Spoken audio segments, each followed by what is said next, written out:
बच्चों, अभी जो क्लास होने जा रही है, इस क्लास में हम लोग समझने का प्रयास करेंगे मॉडल वर्ब को। वस्तुतः ग्रामर में यह मॉडल मैं मानता हूँ कि यह एक बहुत ही आसान सा चैप्टर है। और पढ़ाई शुरू करने से पहले मैं बता दूँ, आप पवन मिश्रा के साथ अंग्रेजी क्लास 6 से 12 तक के स्तर के लिए और क्लास 6 से 12 तक के स्तर के लिए और फंडामेंटल ग्रामर, जिसको बेसिक ग्रामर की समझ विकसित करना कहते हैं, उसी को पढ़ पा रहे हैं। और यह आर्मी, एयरफोर्स, नेवी, मैट्रिक और इंटर स्तर के तमाम परीक्षाओं के लिए यह बेसिक कंसेप्ट विकसित करने हेतु लाभप्रद हो सकता है, अगर इसको आप बढ़िया से पढ़ पा रहे हैं तो। अब सवाल उठता है, मॉडल क्या है? Model is a special type of axillary verb. यह एक क्या है? यह एक विशेष प्रकार की सहायक क्रिया है।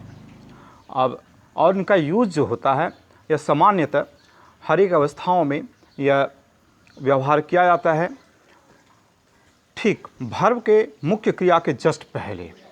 वर्ब का अर्थ अब क्या होता है? वर्ब क्या होता है, इसको समझते हैं संक्षेप में। वर्ब का अर्थ क्या होता है? क्रिया। क्रिया मतलब काम, और काम मतलब कोई भी कार्य आप बोलिए ना जिसके अंत में ना है, या कोई भी जिससे संदर्भ हो कि कुछ काम हो रहा है, जैसे हंसना, खेलना, रोना, पढ़ना, लिखना, जो भी है सारा काम है, क्रिया होता है। इसी को हम लोग वर्ब कहते हैं। और अब मॉडल क्या है? मॉडल आपने पढ़ा कि ये जस्ट पहले, वर्ब के पहले लगता है।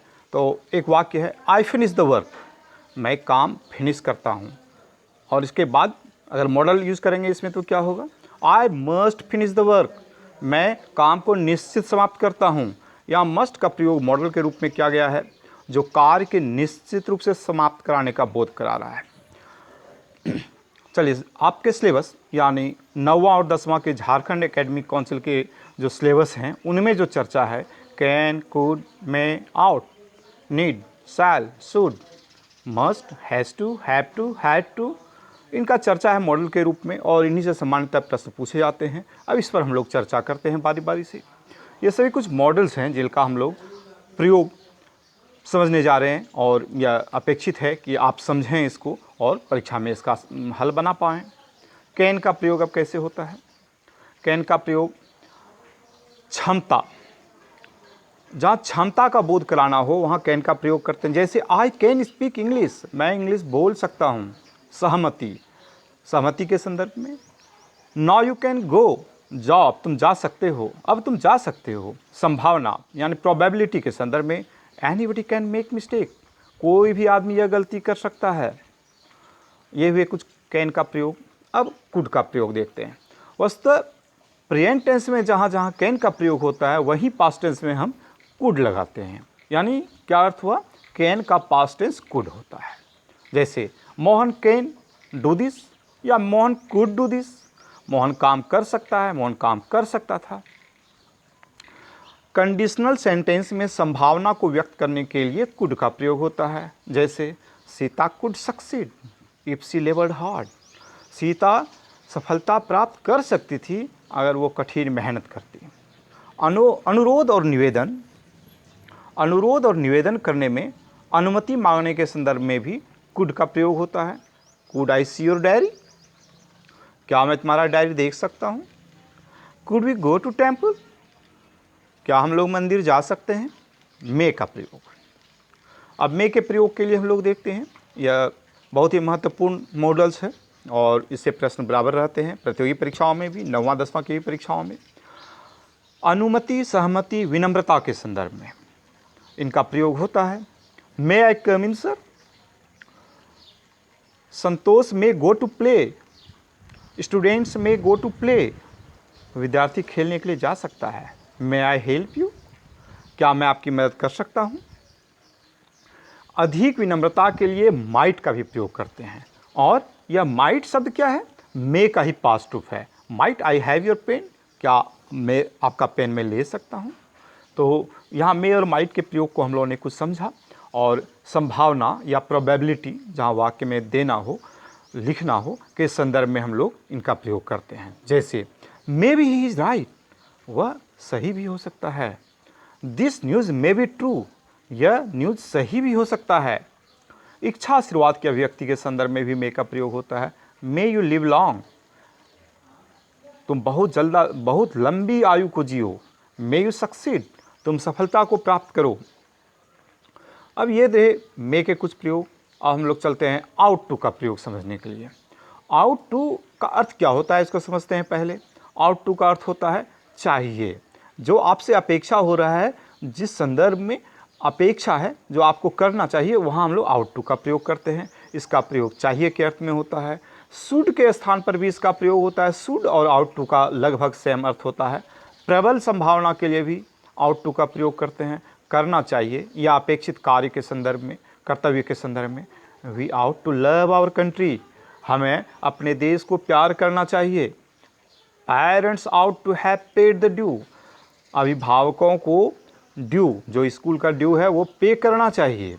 We ought to mercy on hunger, हमें भूखों पर दया करना चाहिए। ये रहे आउट टू का प्रयोग। और हम लोग चलते हैं आगे के प्रयोग को देखते हैं।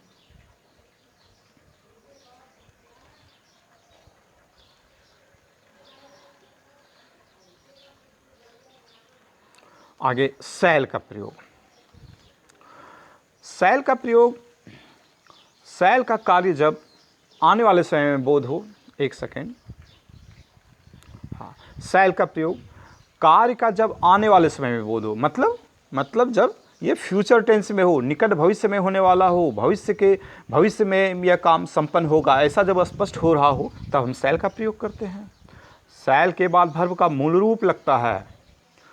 फर्स्ट पर्सन में इच्छा शक्ति ऑब्लिक संकल्प व्यक्त करने में इसका प्रयोग करता है। यानी फर्स्ट पर्सन क्या हुआ, आई और वी के साथ शैल का प्रयोग करते हैं।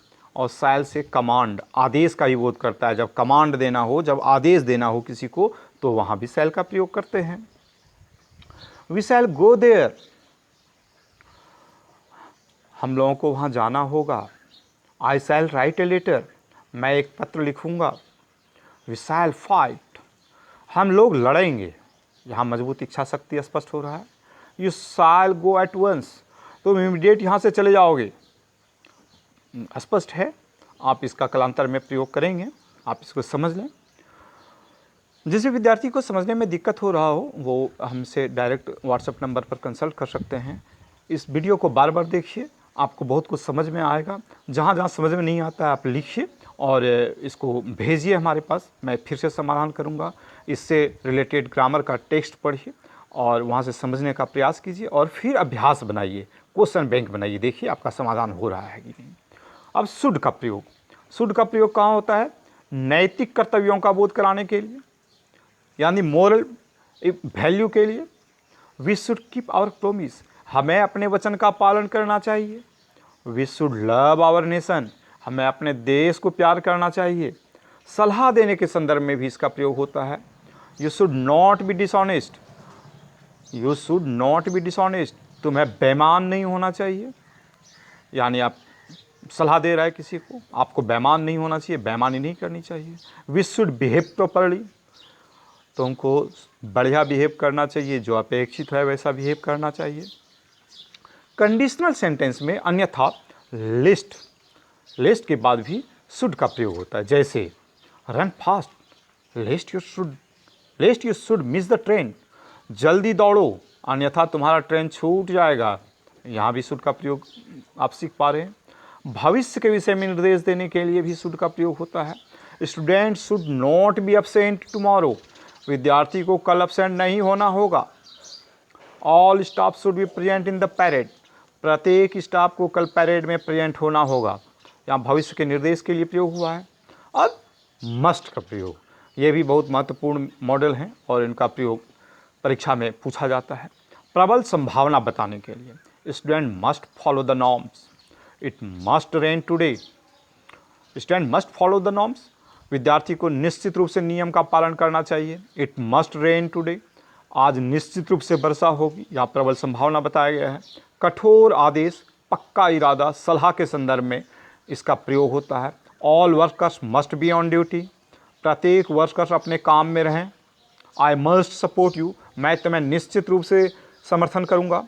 Student must do their homework, विद्यार्थी को निश्चित रूप से उसका अपना काम करना चाहिए। निश्चितता के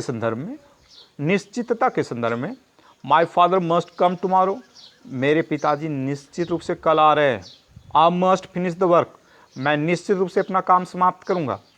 इस प्रकार से आपने मस्ट का प्रयोग देखा और इनके पढ़ने के बाद आप एक्सरसाइज बनाइए, नहीं समझ में आता है तो आप पूछिए। हैज़ टू का प्रयोग, एक वचन कर्ता के साथ इनका प्रयोग प्रेजेंट टेंस में यानी कि वर्तमान काल में होता है, लेकिन आई एंड यू एक वचन होने के बाद भी इनके साथ हैव टू का प्रयोग होता है। जैसे कि I have to study, I have to study, मुझे पढ़ना है, मैं पढ़ने को हूँ। ही हैज़ टू स्टडी, उसे पढ़ना है, वह पढ़ने को है, यानी पढ़ने की शुरुआत करने वाला है, पढ़ने जाने को है। He has to study. अब हैव टू का प्रयोग देखते हैं। बहुवचनकर्ता के साथ वर्तमान काल यानी प्रेजेंट टेंस में इसका प्रयोग होता है हैव टू। एक बात विद्यार्थियों, एक बात बच्चों, इसको समझ लें, has to, have to, had to और हैविंग, HAVING हैविंग, ये मूलतः हैज़ वर्ड है, इसी का विभिन्न रूप है। हैज़ जो वर्ब है, एक्चुअली वर्ब है, इसी का विभिन्न रूप है और इसी में इसको एक प्रकृति में प्रयोग करते हैं, प्रेजेंट पास्ट टेंस और ING लगाने पर अलग अलग रूप है इसका। हैव टू देखिए, बहुवचनकर्ता के साथ वर्तमान काल में प्रयोग होता है हैव टू का। बॉयज हैव टू रीड, लड़के पढ़ने को हैं। दे हैव टू रन, उसे दौड़ना ही है। हैड टू का प्रयोग, अब देखिए हैड टू का प्रयोग कहाँ कहाँ होता है। यह पास्ट टेंस है, स्पष्ट है, मैंने पहले बतलाया। पास्ट टेंस में एक वचन और बहुवचन यानी कि दोनों, सिंगुलर प्लूरल, दोनों जगह दोनों प्रकार के कर्ता के साथ इनका प्रयोग होता है। I have to read, they had to read, वो पढ़ने को था। दे हैड टू रीड, वे लोग पढ़ने को थे। एक नीड का प्रयोग, यह भी एक महत्वपूर्ण मॉडल के रूप में प्रयोग होता है, लेकिन यह पूर्ण मॉडल नहीं है। मॉडल के जो सामान्य नियम है, मॉडल भर्म के यूजेज के लिए जो सामान्य नियम है वो इनके साथ लागू नहीं होता है। इनका अर्थ क्या होता है इसमें, नीड मतलब ज़रूरत, मुझे क्या ज़रूरत है। What do need, what you have need, इस टाइप से हम लोग बोलते हैं। तो यहाँ क्या है, यह एक सेमी मॉडल वर्ब है, यह एक पूरे मॉडल वर्ब की अर्थता को पूरा नहीं करता है, सेमी मॉडल वर्ब है। और सामान्य रूप से इनका प्रयोग ज़रूरत के लिए क्या आता है, इनके प्रेजेंट, पास्ट, फ्यूचर सभी जगह एक ही रूप होते हैं। जैसे आई नीड योर हेल्प, मुझे आपके मदद की ज़रूरत है। I need to see him, मैं उसे देखना चाहता हूँ। ही नीड्स कम रेस्ट, वह उसको मदद की ज़रूरत है। यहाँ आप देख पा रहे हैं बच्चों कि मुख्य क्रिया से अलग, मुख्य क्रिया से इतर भी नीड का प्रयोग हुआ है, टू का प्रयोग हुआ है, SES का प्रयोग हुआ है। इस प्रकार से सामान्य मॉडल के जो मॉडल भर्व के जो नियम हैं उनसे इतर इनका प्रयोग होता है और ये सावधानी की बात है। बच्चों, उम्मीद है कि शंका समाधान हुआ होगा, बहुत कुछ आप सीख पाएंगे। लेकिन यह मॉडल का पूरा क्लास नहीं है। मॉडल भर्व के लिए 2 क्लास की और आवश्यकताएं हैं और बहुत सारे मॉडल भर्व हैं जो आपको पढ़ने चाहिए, खास करके कंपटीशन के लिए तो अवश्य पढ़ने चाहिए। लेकिन मैट्रिक इंटर के एग्ज़ाम के लिए, 9th 10th के एग्ज़ाम के लिए मेरा मानना है कि सिलेबस में जो चर्चा है वो पढ़ाई हो चुकी है।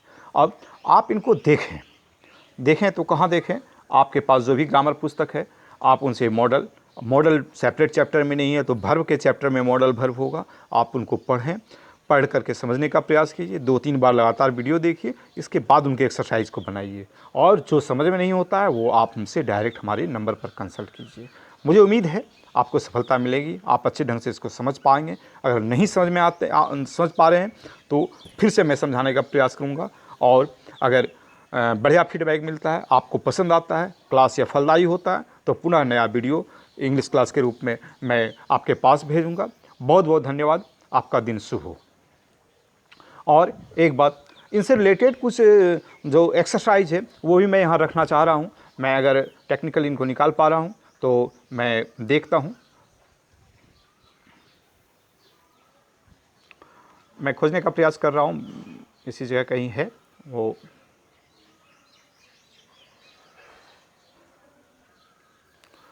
मैं तुरंत से निकाल पा रहा हूँ, हाँ निकल गया।